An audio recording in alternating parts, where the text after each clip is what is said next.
City ಮಂದಿಯನ್ನ ಮತ್ತಷ್ಟು ಸುಡಲಿದ್ದಾನೆ ಸೂರ್ಯ ಅಂತ.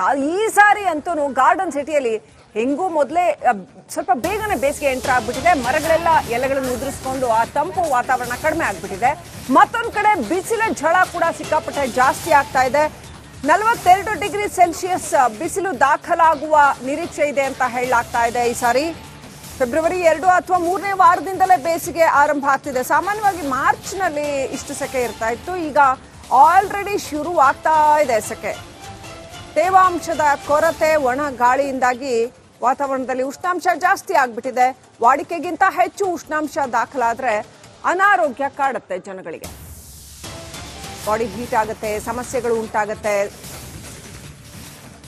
ಸಾಕಷ್ಟು ನೀರು ಕುಡಿದೇ ಇದ್ದಾಗ ಇನ್ನಷ್ಟು ಆರೋಗ್ಯ ಸಮಸ್ಯೆಗಳು ಉಂಟಾಗುತ್ತೆ. ತೇವಾಂಶದ ಕೊರತೆ, ಒಣ ಗಾಳಿಯಿಂದಾಗಿ, ಜೊತೆಗೆ ಸಿಕ್ಕಾಪಟ್ಟೆ ಸೂರ್ಯ ಕೂಡ ಪ್ರಖರವಾಗಿರೋದ್ರಿಂದ ವಾಡಿಕೆಗಿಂತ ಹೆಚ್ಚಿನ ಬಿಸಿಲು, ಹೆಚ್ಚಿನ ಶಾಖ ಇದೆ ಬೆಂಗಳೂರಲ್ಲಿ.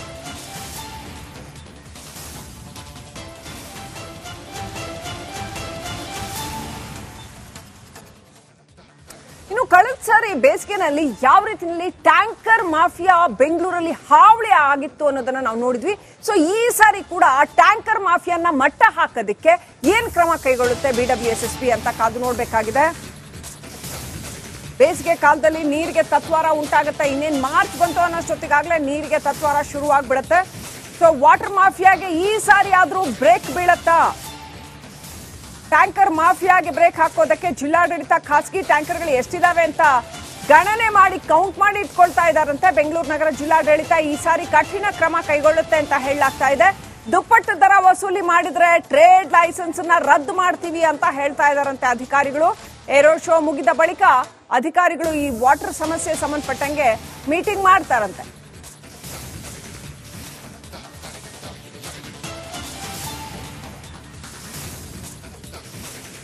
ಇನ್ನಷ್ಟು ಅಪ್ಡೇಟ್ ಪಡ್ಕೊಳ್ಳೋಣ. ಪ್ರತಿನಿಧಿ ದೀಪ್ತಿ ತೋಳ್ಪಾಡಿ ಕನೆಕ್ಟ್ ಆಗಿದ್ದಾರೆ. ದೀಪ್ತಿ, ಲಾಸ್ಟ್ ಇಯರ್ ನಾವು ನೋಡಿದ್ರೆ ಬೆಂಗಳೂರಲ್ಲಿ ವಾಟರ್ ಟ್ಯಾಂಕರ್ಗಳದ್ದು ಹಾವಳಿ ಅಷ್ಟಿಷ್ಟಲ್ಲ. ಎಷ್ಟೊಂದು ಏರಿಯಾಗಳಲ್ಲಿ ನೀರು ಬರದೆ ಜನರಿಗೆ ನೀರಿನ ತತ್ವಾರ ಉಂಟಾಗಿ ಸಾಕಷ್ಟು ಸಮಸ್ಯೆ, ಜೊತೆಗೆ ವಾಟರ್ ಮಾಫಿಯಾ ಅಂತೂ ಲೂಟಿ ಮಾಡ್ಬಿಡ್ತು ಬೆಂಗಳೂರಿಗರನ್ನ. ಈ ಸಾರಿ ಎಷ್ಟೆಷ್ಟು 2-3 ಸಾವಿರ ರೂಪಾಯಿವರೆಗೂ ಟ್ಯಾಂಕರ್ ಹೊಡಿಸಿದ್ರು. ಸೊ ಈ ಸಾರಿ ಟ್ಯಾಂಕರ್ ದರ ನಿಯಂತ್ರಣಕ್ಕೆ ಏನ್ ಕ್ರಮ ಕೈಗೊಳ್ತಾ ಇದ್ದಾರೆ, ಏನ್ ಸ್ಟ್ರಿಕ್ಟ್ ಗೈಡ್ಲೈನ್ಸ್ ತರ್ತಾ ಇದ್ದಾರೆ, ಅಧಿಕಾರಿಗಳು ಯಾವ ರೀತಿಯಲ್ಲಿ ಯೋಚನೆ ಮಾಡ್ತಾ ಇದ್ದಾರೆ?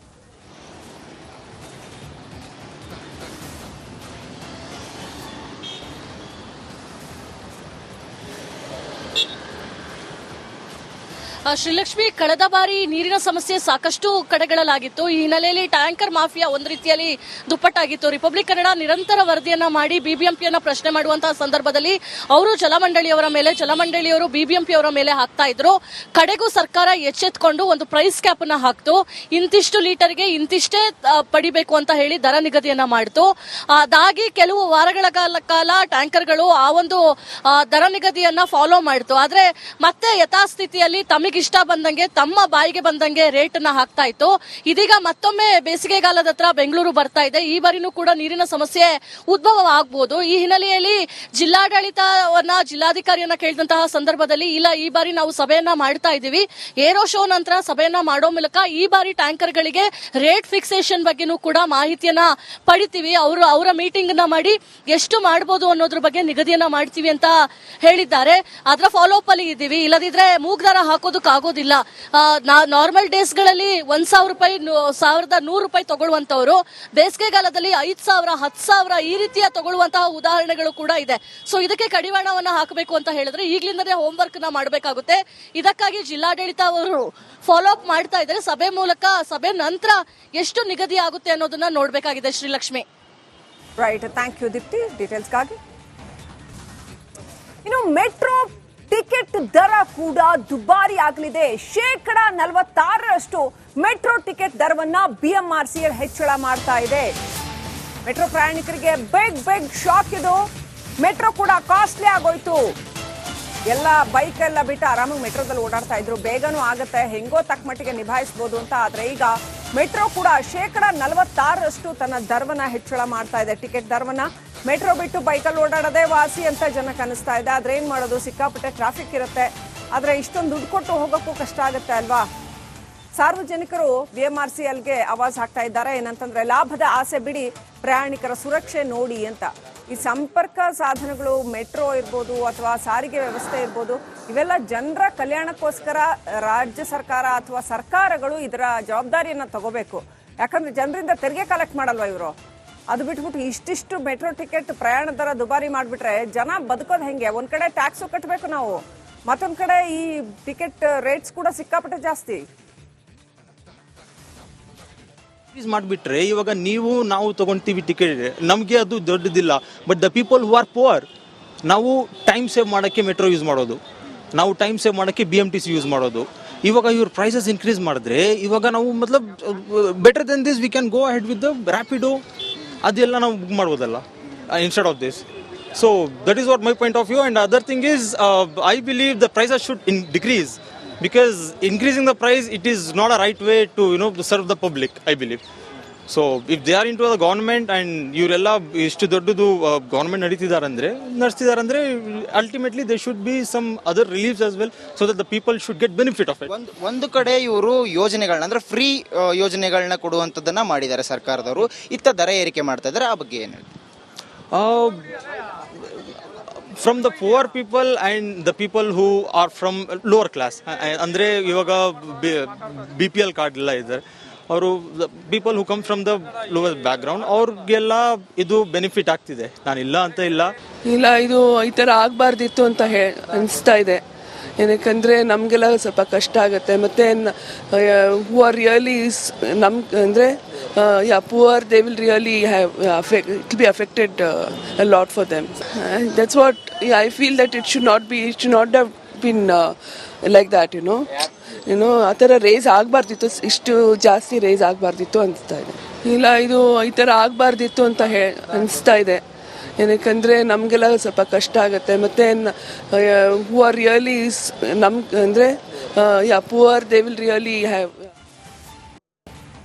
ಇನ್ನಷ್ಟು ಅಪ್ಡೇಟ್ ಪಡ್ಕೊಳ್ಳೋಣ. ನಮ್ಮ ಪ್ರತಿನಿಧಿ ದೀಪ್ತಿ ತೋಳ್ಪಾಡಿ ಲೈವ್ ಕನೆಕ್ಟ್ ಆಗಿದ್ದಾರೆ. ದೀಪ್ತಿ, BMRCL ಇಷ್ಟೊಂದು ಮೆಟ್ರೋ ದರವನ್ನ ಕಾಸ್ಟ್ಲಿ ಮಾಡಿರೋದು ನಿಜಕ್ಕೂ ಜನರಲ್ಲಿ ಆಕ್ರೋಶ ತರಿಸಿದೆ.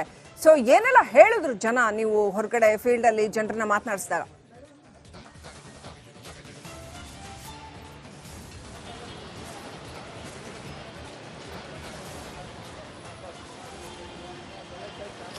ಶ್ರೀಲಕ್ಷ್ಮಿ, 8 ವರ್ಷಗಳ ಕಾಲ BMRCL ಅವರು ಮೆಟ್ರೋ ಫೀಸ್ ನಾವು ಜಾಸ್ತಿ ಮಾಡಿಲ್ಲ, ಟಿಕೆಟ್ ದರವನ್ನ ಅಂತ ಹೇಳಿದ್ದಾರೆ. ಆದ್ರೆ ಈ ಬಾರಿ ಮಾಡಿರುವಂತದ್ದು ತುಂಬಾನೇ ದೊಡ್ಡ ಮಟ್ಟದಲ್ಲಿ ಮಾಡಿದ್ದಾರೆ.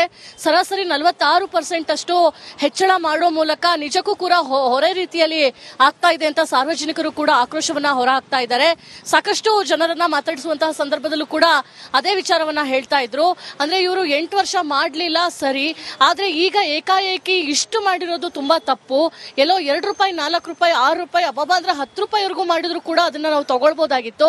ಆದ್ರೆ ಸ್ಟಾರ್ಟಿಂಗ್ 10 ರೂಪಾಯಿ ಮಾಡಿ ಅಪ್ ಟು 90 ರೂಪೀಸ್ ಮಾಡಿರುವಂತದ್ದು ನಮಗೆ ತುಂಬಾ ದೊಡ್ಡ ಹೊರೆ ಆಗುತ್ತೆ. ಎಲ್ಲದರ ಪ್ರೈಸ್ ಕೂಡ ಜಾಸ್ತಿ ಆಗ್ತಾ ಇದೆ. ಇಂತಹ ಹೊತ್ತಿನಲ್ಲಿ ಮೆಟ್ರೋ ಟಿಕೆಟ್ ದರವನ್ನ ಕೂಡ ಹೆಚ್ಚಳ ಮಾಡಿರುವಂತದ್ದು ತುಂಬಾನೇ ಕಷ್ಟಕರ ಆಗುತ್ತೆ ಅನ್ನೋ ಒಂದು ವಿಚಾರವನ್ನ ಕೂಡ ಹೇಳಿರುವಂತದ್ದು. ಅಂದ್ರೆ ಈಗ ನಾವು ವೈಟ್ ಫೀಲ್ಡ್ ಇಂದ ಚಲ್ಲಘಟ್ಟಾಗಿ ಹೋಗ್ತೀವಿ ಅಂದ್ರೆ ಮುಂಚೆ ಎಲ್ಲ 60 ರೂಪಾಯಿನ ಕೊಡ್ತಾ ಇದ್ವಿ, ಇದೀಗ ಇವತ್ತಿನಿಂದ 90 ರೂಪಾಯಿನ ಕೊಡುವಂತಹ ಸ್ಥಿತಿ ಇದೆ. ಒಂದ್ ಸೈಡ್ ನೀವು 90 ರೂಪಾಯಿ ಕೊಡ್ತೀರಾ ಅಂತ ಹೇಳಿದ್ರೆ ಮತ್ತೊಂದು ಸೈಡ್ ಇಂದ ಬರಬೇಕು ಅಂದ್ರೆ ಮತ್ತೆ 90 ರೂಪಾಯಿನ ಕೊಡಬೇಕು. 180 ರೂಪಾಯಿ ಅಲ್ಲೇ ಆಗ ಹೋಗ್ಬಿಡುತ್ತೆ. ಮತ್ತೆ ಕ್ಯಾಬ್, ಆಟೋಗೆಲ್ಲ ಏನ್ ಡಿಫ್ರೆನ್ಸು? ಫಾಸ್ಟ್ ಆಗಿ ಹೋಗ್ತೀವಿ ಅನ್ನೋದು ಬಿಟ್ರೆ ಅಲ್ಲೂ ಕೂಡ ರಶ್ ಇರುತ್ತೆ. ಇವರಲ್ಲಿ ಹೆಚ್ಚುವರಿ ಬೋಗಿಗಳನ್ನಂತೂ ಏನು ಕೊಡ್ತಾ ಇಲ್ಲ. ಪೀಕ್ ಅವರ್ಸ್ ಅಲ್ಲಿ ತುಂಬಾನೇ ರಶ್ ಇರುತ್ತೆ. ಸೊ ವ್ಯವಸ್ಥೆಗಳನ್ನ ಮಾಡದೆ ಹೀಗೆ ಏಕಾಏಕಿ ಮಾಡಿರುವಂತದ್ದು ತುಂಬಾ ತಪ್ಪು. ಈಗಾಗಲೇ ಮಾಡಿದ್ದಾರೆ, ಆದ್ರೆ ಇಷ್ಟು ಮಾಡಿರೋದು ಹೊರೆ ಆಗುವಂತಹ ಕಾರಣ ಈಗ್ಲಾದ್ರೂ ಅದನ್ನ ಕಮ್ಮಿ ಮಾಡ್ಲಿ ಅಂತ ಹೇಳಿ ಒತ್ತಾಯವನ್ನ ಮಾಡ್ತಾ ಇದ್ದಾರೆ. ಪ್ರತಿಯೊಬ್ರು ಕೂಡ ಜಾಸ್ತಿ ಅಂತಾನೆ ಹೇಳ್ತಾ ಇದ್ದಾರೆ. ನಿನ್ನೆ ಮಾತಾಡಿಸುವಂತಹ ಸಂದರ್ಭದಲ್ಲಿ ಒಂದ್ ರೀತಿಯಲ್ಲಿ ಮಿಶ್ರ ಪ್ರತಿಕ್ರಿಯೆ ವ್ಯಕ್ತವಾಗಿತ್ತು, ಮಾಡ್ತಾ ಇದ್ದಾರೆ ಏನೋ ಅಂತ ಹೇಳ್ಬಿಟ್ಟು. ಆದ್ರೆ ಕನ್ನಡ ಮಾತಾಡ್ತೀರಾ sir? Okay, the metro price has been increased. What you want to say about? Yeah, it has been increased. Like earlier, it was like 52 or 54 rupees for me and my wife. Now it becomes 120 rupees for me. So it kind of double. So regularly you go? No, not regularly. I actually weekly, twice or thrice I used to travel. But now it is almost double, more than double I can say. Right. Rakesh. Thank you, Dipti. Details ಗಾಗಿ